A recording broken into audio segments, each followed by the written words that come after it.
У 2020-м большасці беларусаў стала ясна, што ў нашай краіне не да законаў, бо законы права проста не працуюць. Але ці такое ўпершыню ў нашай гісторыі? А вось і не. Вітаю, сябры! З вами Юрась. І разам з праваабарончым цэнтрам «Вясна» мы разбіраемся, у якім прававым полі жылі беларусы і беларускі ў розныя гістарычныя часы. У мінулым выпуску мы расказвалі пра закон і права ў Вялікім княстве літоўскім. Паглядзіце, калі ласка, калі не глядзелі, спасылка з'явіцца зверху роліка. А сёння пагаворым пра беззаконне ў часы расійскай імперыі. Ну і пра ягоны пік рэпрэсій падчас і пасля паўстання 1863-64 гадоў.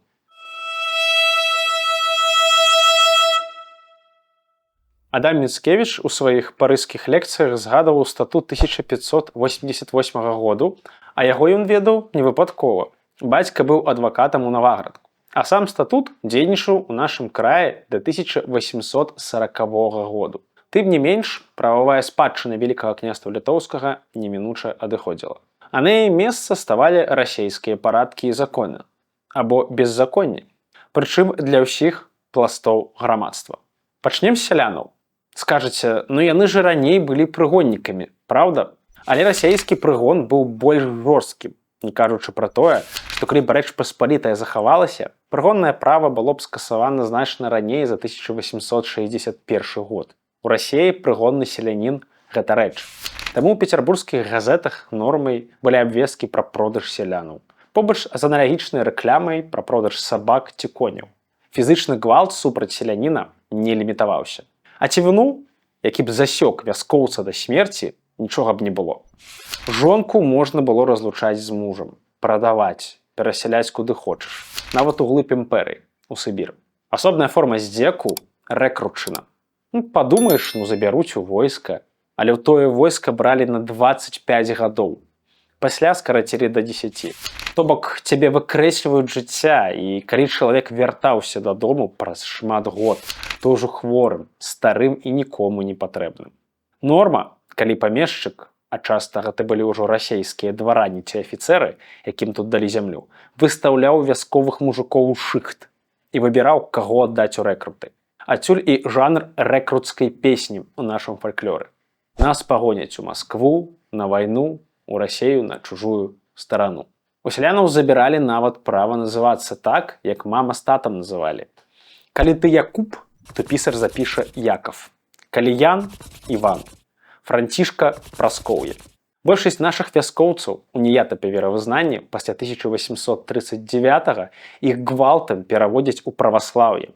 А сама расійская праваслаўная царква – гэта частка расійскага адміністрацыйнага механізму.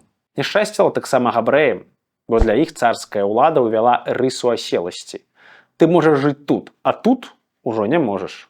Са шляхтай царская ўлада на пачатку гулялася, заваёўвала лаяльнасць. Але і тут пачалася вайна на вынішчэнне.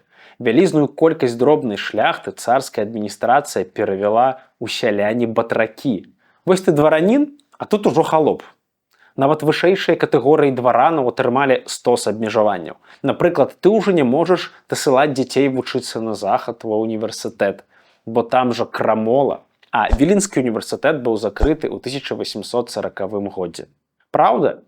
Перад гэтым расейцы напрыдумвалі там таемных арганізацый, каб была фармальная нагода для закрыцця. Напрыклад, гурток філяматаў філярэтаў, дзе былі Адам Міцкевіч, Ян Чачот, Тамаш Зан і іншыя. Кожны паплаціўся за гэта свабодай, кар'ерай ці стаў эмігрантам. Урэшце, нашыя гарады, якія мелі права самакіравання, магдыбургскае права, ставалі звычайнымі правінцыйнымі райцэнтрамі, як бы цяпер сказалі. Ратушы, дзе раней людзі самі вырашалі лёс гораду, часта разбіралі на цэглу, як у Менску. Но некаторыя гарады проста перабудоўваліся ў крэпасці, як Берасце. Не кажучы ўжо пра тое, што атрымаць дазвол на будову касцёлу было нечым нерэальным. Як сёння ў Беларусі, напрыклад, зарэгістраваць новую палітычную партыю. Але пік беззаконня – гэта рэакцыя ўладаў на паўстанне Каліноўскага. Тады маскі канчаткова былі скінутыя.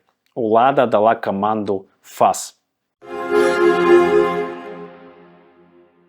За ценем шыбеніцы Кастуся Каліноўскага мы вельмі часта не бачым рэальнага маштабу рэпрэсіяў, які пайшоў адразу за паўстаннем. А гэта не толькі арышты і сасланні ў Сібір.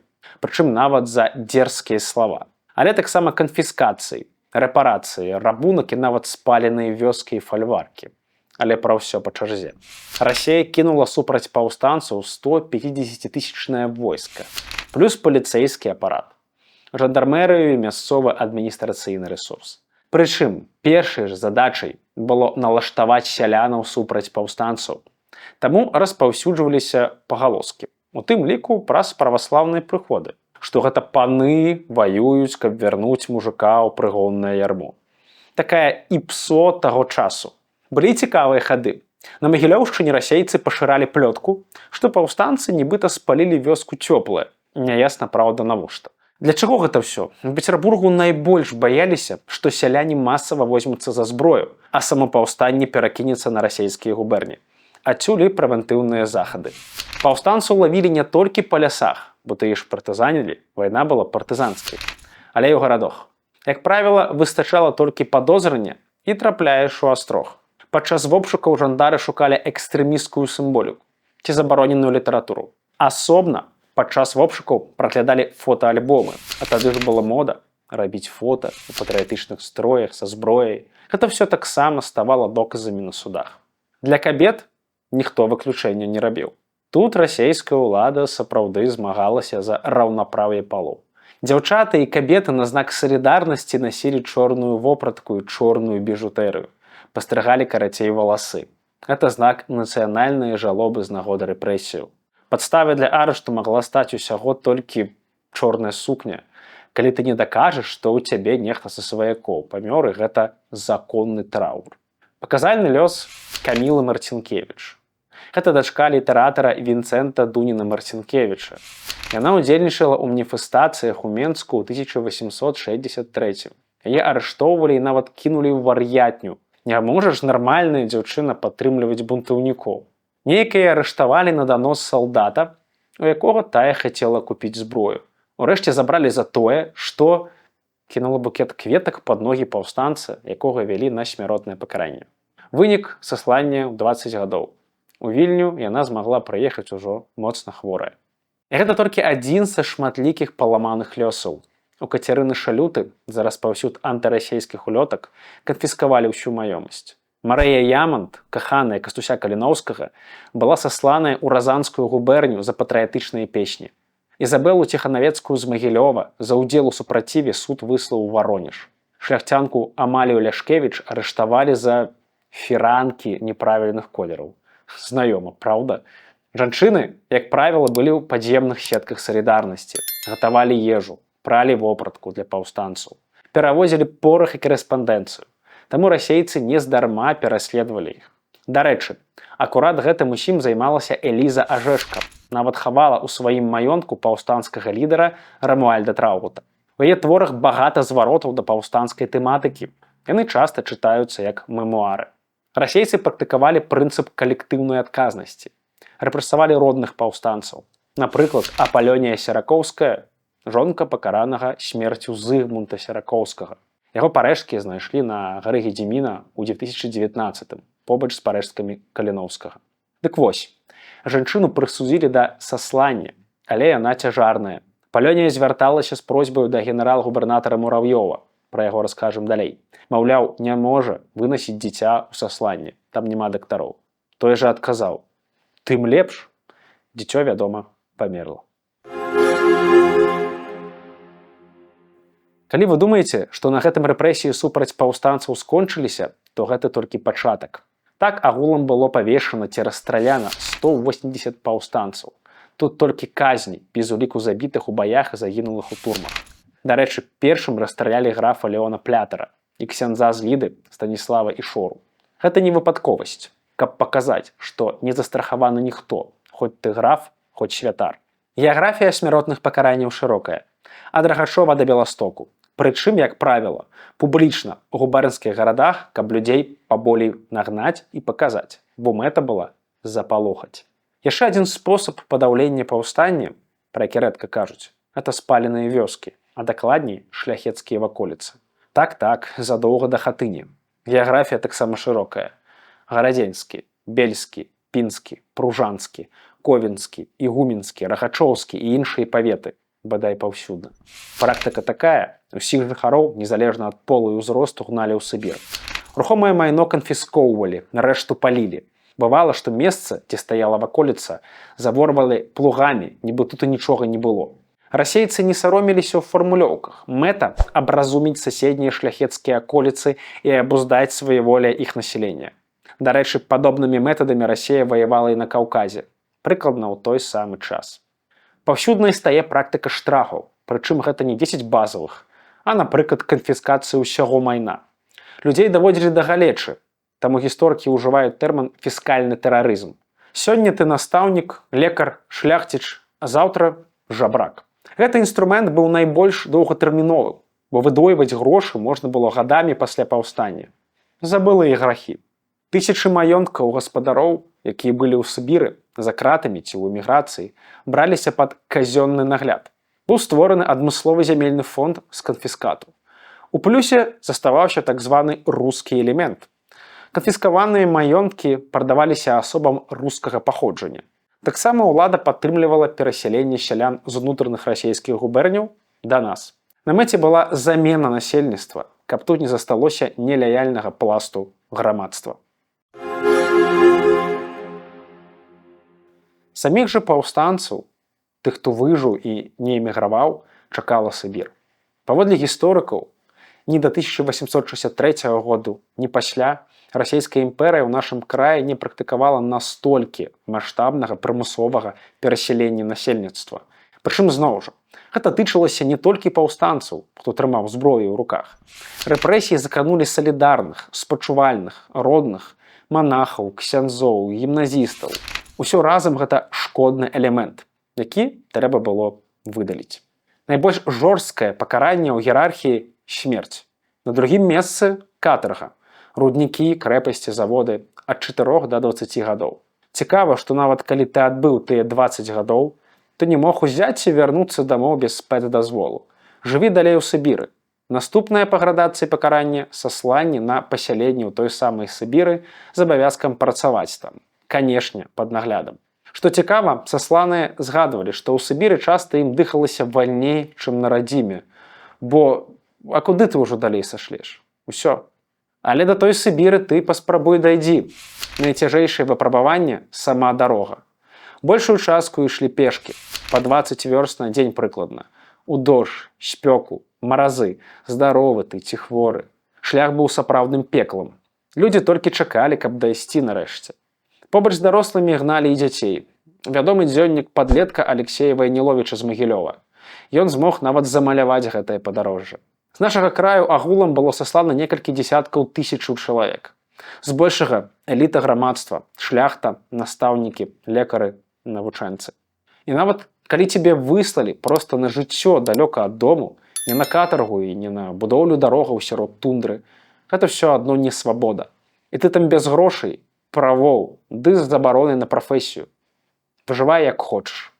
Альтэрнатыва катарзе – здача ў салдаты ці матросы. Сапраўды, часта гэта быў нават больш жорсткі варыянт. Ці, напрыклад, арыштанцкія роты. Такую практыку ўвялі, калі апарат саслання ўжо не даваў рады з колькасцю асуджаных. Туды адпраўлялі, як правіла, маладых і фізычна моцных. Каб кінуць на цяжкія працы, напрыклад, ладзіць масты праз ледзяныя сібірскія рэкі. Далёка не ўсе вярнуліся дадому, нават калі пазней мелі такую магчымасць. Бо былі розныя амністыі і паслабленні. Была, да прыкладу, пастанова, каб жыхары нашага краю не маглі вяртацца ў Менск ці горадню, нават пасля амністыі. У Варшаву можна, у Менск не. Былі такія выпадкі, што чалавек праз багата год дабіраўся да той Варшавы, а там усё чужое і вяртаўся ў Сібір. Хто ж быў архітэктарам гэтай рэпрэсіўнай машыны? Здзівіцеся. Бо гэта колішні дэмакрат і амаль рэвалюцыянер Міхаіл Мураўёў. Некалі звінавачаны ва ўдзеле ў таемных таварыствах, той добра засвоіў навуку і сам пайшоў па кар'ерных прыступках дагары, ды ставіўся да рэпрэсіяў творча, з душой. Гэта ягоныя словы. Калі партыя, аддзел, мяцежнікаў пакажацца на адлегласці 3 вёрстаў ад маёнтку, той будзе забраны ў дзяржаўную казну. Вёска першы раз плоціць грашовую кару, а наступным разам раўняецца з зямлёй. У той жа час Мурав'ёў быў карупцыянерам, браў грошы з родных за тое, каб адмазаць кагосьці са сваякоў. Але і тут паступаў творча. Напрыклад, возьме грошы ад жонкі. Тая едзе ў турму, а чалавек ужо пакараны смерцю. І хай тая жонка ўсё жыццё мучаецца, што не паспела. А яна і не магла паспець, бо Мурав'ёў раней за яе выслаў пасланца, каб прыспешыць пакаранне. Ён жа, Мурав'ёў, быў арганізатарам прэвентыўных захадаў насуперак будучым паўстанням. Не толькі замена насельніцтва і высяленне, але і будова праваслаўных цэркваў, так званых мурав'ёвак, цэнтраў прапаганды. Закрыццё адзінай на той час вышэйшай навучальнай установы Горы-Горацкага земляробчага інстытуту. Перайменаванне вуліцаў, ліквідацыя Віленскай археалагічнай камісіі ды іншых, як бы цяпер сказалі, НДА. Урэшце, паўсюдная русіфікацыя, паводле прынцыпу, што не дадзела рускі штык, даделает рускі чыноўнік, руская школа і рускі поп. Ну а прапагандай, як не дзіўна, займаліся не азаронкі, а клясыкі расейскай літаратуры. Дастаеўскі, Талстой, Тютчаў ці вось Някрасу, які назваў Мурав'ёва міратворцам і пісаў на яго гонар. «Бокал заздравны поднимая, еще раз выпить нам пора. Здоровье миротворца края. Так много ж лет ему. Ура!» Наступствы паўстання Каліноўскага сталі катастрофай для ўсяго краю. Бо Расія змагалася тут не з асобнымі людзьмі, а з цэлымі сацыяльнымі групамі. Рабіла гэта метадычна, бязлітасна і таксама рабіла прэвентыўныя захады, каб выкараніць іншадумства ў зародку. На будучыню. Разам з тым, усе гэта мела і нечаканыя сацыяльныя эфекты.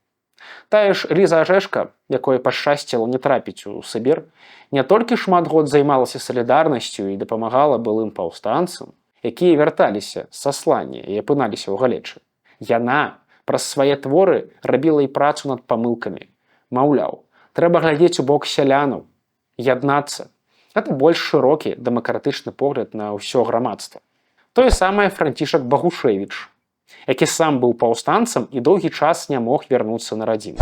А калі вярнуўся, то стаў адвакатам і браўся за сялянскія справы. Часта бясплатна. Яго можна ўважаць першым беларускім праваабаронцам. І гэта зноў гісторыя пра дэмакратычны погляд. Мы ўсе шляхта, сяляне, пісьменныя, непісьменныя, каталікі, праваслаўныя, все ў адной лодцы. І нам трэба вучыцца дамаўляцца і быць салідарнымі. Як думаеце, карысны досвед? Навогул, ці патрэбнае было тое паўстанне? Ці яно таго каштавала? Абавязкова пішыце, сустрэнемся ў каментарах. Калі вам спадабалася гэта відэа, вы можете падтрымаць нас праз падпіску на Патрыёне ці зрабіць разовы донат у Страйпе. Спасылкі знойдзеце ў апісанні пад ролікам. Усяго найлепшага і да сустрэчы!